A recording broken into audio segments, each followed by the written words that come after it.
This is an ABC News special report. And we are coming on the air right now with the breaking news that the pioneering musician Prince has died at the age of 57. CNN has now confirmed that the artist Prince is dead. Prince has died at his home in suburban Minneapolis. April 21st. April 21st. Yeah. Walk us through that day. That day, I was at home in North Carolina, and I was working out of my neighborhood, walking in the morning, and I don't even remember who texted me first, but I walked back home, and I got home, and my mom knew. I told her, I said, something's up, something's wrong at Paisley. Something's wrong with Prince. And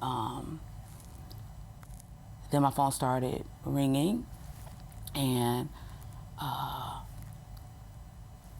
found out that he was gone, and I didn't want to believe it, and it just felt like it felt like my chest exploded. It felt like my chest exploded, and I went numb. And I just let Lisa know. I was like, this is real. He's gone, and I don't know everything, but I gotta go. And my mom came, and it's kind of like all I remember for a minute, because I was on the floor. It just hurt so bad. I loved him so much, and he loved me so much. And it just hurt. It hurt a lot, you know, and I couldn't, I didn't even know what to say, you know, and there were like news cameras, you know, showing up at the house, like maybe an hour.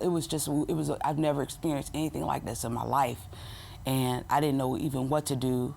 And my manager, thank God for her, for putting out fires, because it's like, to a lot of people, you know, Prince was a huge star to them, and I get their interest, and I get them wanting to talk about it. I understand that, but you know, when my daddy died, I didn't want to talk about it that night either. You know, I'm grieving, and you have to give a person time to grieve. Everyone grieves differently, and respectfully, for people that could talk and could do things, that's cool. But my relationship with Prince was that where it felt, like I said, like someone just ripped my heart out of my chest. I didn't know what to say, and I couldn't talk. There was nothing to talk about. It was just I just had to grieve. I had to cry. I had to, just for days, you know, I had to just cry and just be alone and with my family and just try to figure this out, because he was such a big part of my world.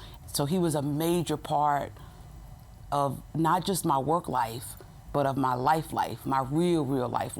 You know, he would check on mama and ask me about my sisters by name, you know. So it was like losing a family member. That's how it felt. Like I felt when my daddy died. That's how it felt. And for a long time, I mean, long that you just could not talk about any of this. No, it was just too.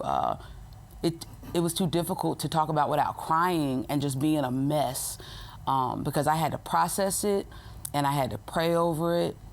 Prince comes to me in my dreams quite often. I remember that night he was in my dream. He comes to me often, and it's just, and he speaks to me. He tells me things, and it's not a weird, scary thing. It's a beautiful thing. It makes me still feel connected with him. There was no blueprint to it. I didn't. You know, until you go through something like this, nobody can, you know, there's no blueprint for it. But you know, I'm on the other side of it now, and I'm thankful, like I said, for my faith in my family. And he's still with me. You know, he's still with me. He's always in my heart. You also went through the emotional roller coaster when we found out how he died. And I talked to so many people who were close to him, and they said, I simply had no idea. People go through things and you don't even know, because you're not there with them like that. But when it comes to that, I trust God in all things, not just things I understand.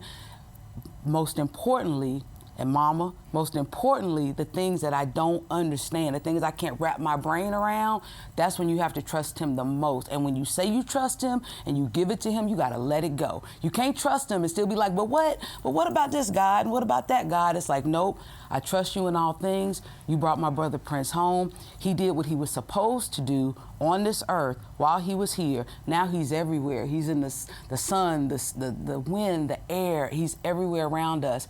I trust you. It was his time, and I'll see him, you know, on the other side.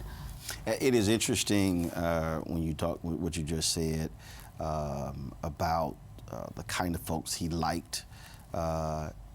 He was an avid news person. Yeah, he was. And so yeah, he knew who certain folks were and what they talked about. Yeah. That also rub off on you, where he was kind of like, yeah, you gotta watch the news. Oh yeah, you have to understand the world that you're living in, and you know, like Nina Simone said, an artist's goal is to reflect the times that we're living in. So the stuff that I'm even writing now, the stuff for this album is written, but the stuff that I'm writing now is reflecting these times, and there's some turbulent stuff going on. And if you're not aware, you don't have a clue. How can you even write about, what are you writing about, rims? What are you writing, you know, what is that? So you need to understand that about what's going on in the world. And he was highly intelligent. People don't understand how smart this man was. Prince was one of the smartest people I ever met in my life. And not just smart about music, but smart about religion. He was well informed about so many different things and wanted us to be as well. He's like, you need to read this book, you need to watch this movie, understand how all of this works so that you are the boss of you and that you're not subject to all this other stuff because you're uninformed, you know, and uneducated. Do you think people in music, and certainly the general public, really have no idea about his brilliance?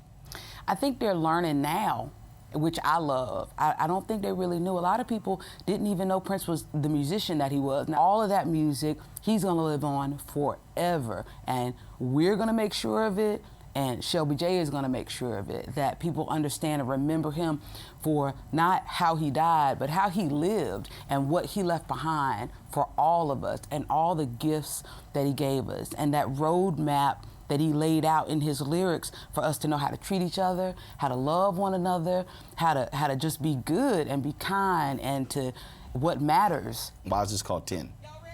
Wow, 10 was my number. I was born on the 10th day. I'm a Virgo, September 10th. 10 has always been my number. My father was born on the 10th, and Prince was into numbers. His number was 7. So for me, 10 is Shelby's number. But I want you to listen to my music and feel good. I want you to feel good about yourself. I want you to feel good about your life that you're living, and understand if you make a mistake, if you fall in a hole, you get back up, you dust yourself off, and you keep it moving. And that's how I want people to feel when they listen to that music. So I want them to feel like they're a 10. So yeah, 10. A peaceful protest turned deadly. 37-year-old black man was shot and killed by Baton Rouge police. His hands are in the air, and you still get shot by the cops. Oh my God, please don't tell me he's dead. We're not going to let hate define us. Race is a big part of this. If truly all lives matter, then all lives need to matter equally. What we require is action. What we require is accountability. We understand that black lives do matter, and we will keep focused on this issue. NewsOne Now, every weekday morning at 7 on TV1.